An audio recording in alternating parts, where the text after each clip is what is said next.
Good morning, everyone. My name is Tim Lemop, Principal Cloud Architect for Orange Cyber Defense, and I'll be walking you through the technical sessions today.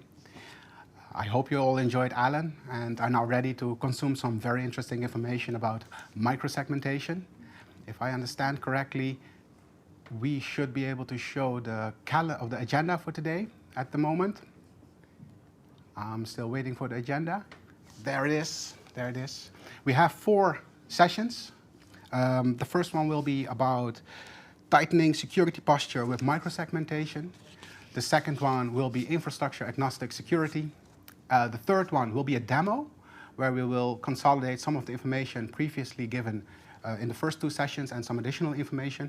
And the final one will be focused around some unique characteristics about ransomware and how the solutions of AlgoSec and Guardicore work together to combat ransomware. In a nutshell, I'm just going to need to check. We can go to the next slide, I think, if we're ready. Is Avishai online already? Good. So yes, I am. At its core, micro-segmentation is about segmenting the network in smaller pieces and applying policies to control the east-west network traffic between those segments. However, in order to do that effectively, you need to detect, discover, and map all legitimate network traffic.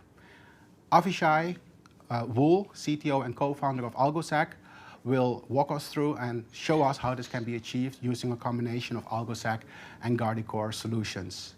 So, Avishai. So hello, I'm Professor Avishai Wool, AlgoSec CTO and co-founder, and today we're going to talk about tightening security posture with micro-segmentation, how to map your hybrid network.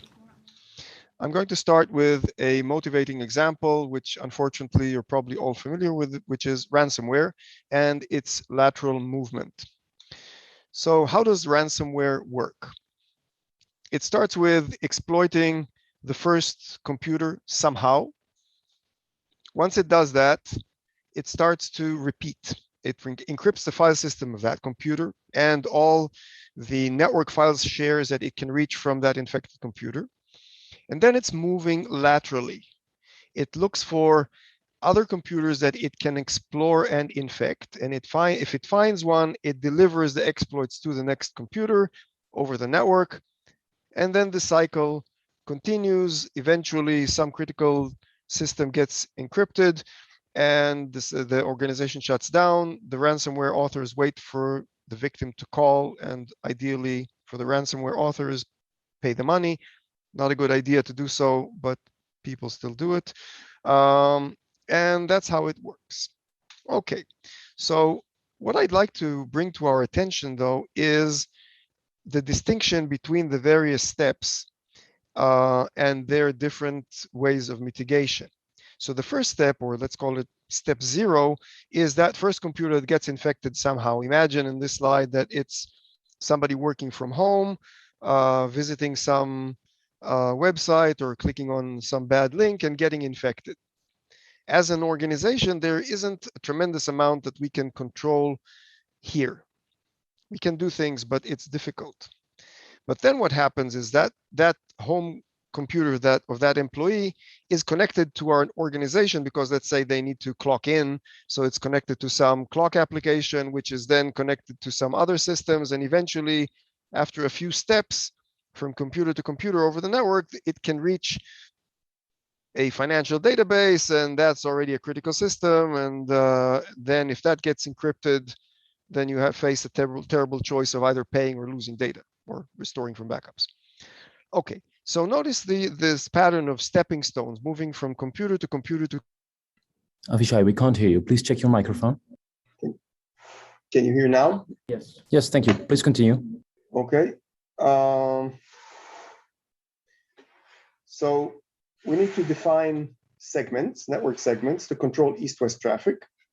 And we need to activate traffic filters across these segments so that traffic inside the segment can flow freely, but traffic between segments has to be filtered, and we need to write restrictive policies for traffic crossing segment borders. So on the slide, it's really easy. All you need to do is to put these filters across these lateral movement steps, and you're done. Write policies on these control points, and you've achieved your goal. So it looks very easy on the PowerPoint. It is really easy. And this is not a new idea. People have been thinking about this for years and years. It's not new. And people wanted to do this using standard or virtualized firewalls in the past. It can be done, but it requires things like reassigning IP addresses and making routing changes and defining new VLANs, and God forbid, maybe even pulling new cables through the data center. So it's hard work, and not many people did it. Okay, now we're moving forward to year 2000, and we have now software-defined data centers. We don't need to have everything physical. And software-defined data centers, one of the things that is there is that they come with filtering capabilities baked into the network fabric. It's part of the offering. And if that's the case, you have the filtering capabilities baked into the network fabric. You don't need to do all these difficult things. All the excuses are gone. You just need to activate the technology that you own. Okay, and in fact, all modern virtualized data centers, whether they are on-premise running VMware NSX or Cisco ACI, or whether they are in the public cloud, Amazon, Azure, Google, all of them offer filtering capabilities as part of the network fabric. And in fact, in the public cloud, you're already paying for it. You already pay Amazon for activating security groups, so you may as well do it. So the technology is there, and you can use it, but you still need to configure it. The fact that the technology is there is not the end of the journey, it's just the beginning. So what's next? What do you need to do? You need to write filtering policy. If you don't write filtering policy, you're allowing everything, so that's not really doing anything. You need to write filtering policy so that all the legitimate business traffic is allowed and nothing else.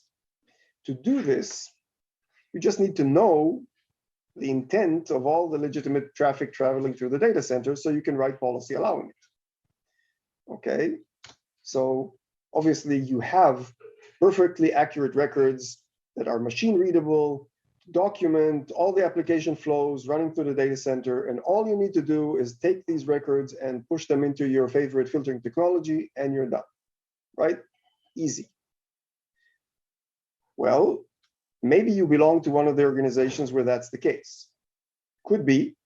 Personally, I've never met anybody from such an organization, but maybe they do exist, and maybe you're lucky to work for one of them. If not, then you need to do some kind of discovery process. You need to find out. Specifically, you need to detect all the network flows, and then you need to annotate them with the application name to say what they are. And then this is an often overlooked step. You need to aggregate and optimize these flows into fat flows. So what's the story here? If you take application flows from some kind of data source, I'm going to show you in a couple of minutes, you're going to find that you have lots of them. You're going to have thousands and thousands of flows that say from IP to IP with this service, connectivity is there. And you're going to get thousands of these. One customer of ours that went through this process told me that they discovered something like 26,000 flows for a single application. So you could get a lot. If you try to take that and shove it into some kind of filtering technology, more likely than not, that is going to fail because the technology won't be able to deal with so many rules. So there's a need to aggregate and optimize these thin flows into chunky fat flows, a smaller number of them, that you can actually filter on. So remember this when we get to it in the demo stages, and when Yoni will show it to you later. Once you have that, you push it into the filtering technology, and then you're really done. Okay, so how do you do this? How do you do this detection, annotation, and so on, and aggregation? So first of all, you need a data source. A data source can be something as simple as NetFlow. So you can take a NetFlow source from any of your routers and switches and so on, and feed that into the AlgoSec auto discovery module. Or you could use Guardicore. Guardicore does this discovery, and you can feed its output into auto-discovery, and then you get more because Guardicore annotates the data with additional information. And then after it's imported into auto-discovery, you import it into AppViz. That's where the aggregation and optimization goes on.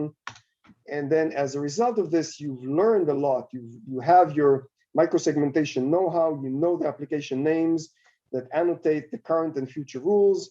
And this controls both east-west traffic and also north-south traffic.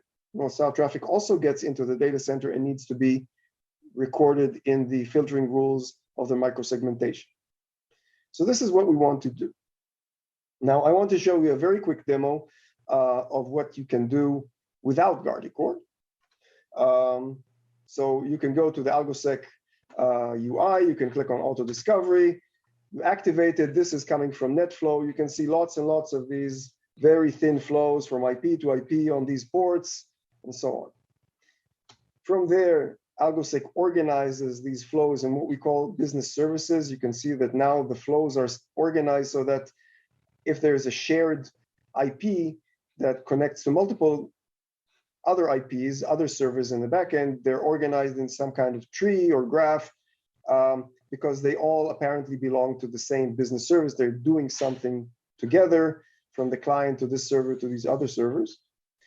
And then these can be imported into auto discovery and then aggregated into fat flows. You can see now you have here flows that have multiple endpoints. Some of them have subnets in them. And then you bring that all into AppViz, which is the application portal that AlgoSec has. And from AppViz, you can do lots of things. Because you have the annotation, you already know that the commercial banking application involves these systems, and this is how they connect to each other. And then you can annotate that with who's in charge and what labels does this application have and so on.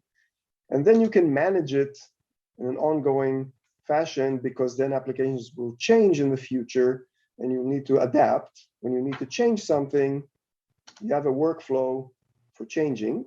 And let me show you real quick how that looks in the AlgoSec world. So again, I'm starting from AppViz. This is some other application, the billing application, where you want to change something. You need to have additional connectivity from, let's say, the invoice server to a customer database using PostgreSQL. You can declare your intent in AppViz. And then what AlgoSec does is automatically determines which filtering devices need to be modified to support this new connectivity.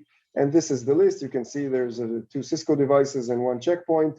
How did we find this out?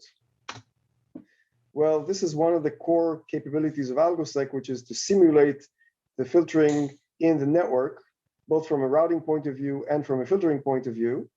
And you get this kind of graphic, and you can imagine that here in the middle where the green the green flag is, that's where the Guardicore system lives, protecting that part of the data center. But the traffic that's emanating from there is going to all kinds of other places and needs to cross some of these other filtering devices, protecting the data center in the wide area network. And AlgoSec can find them and help you update them as well. And if you're wondering about this application compliance awareness step, well, if you're making a change request, you want to add connectivity, AlgoSec checks whether that change request is going to trigger any risks.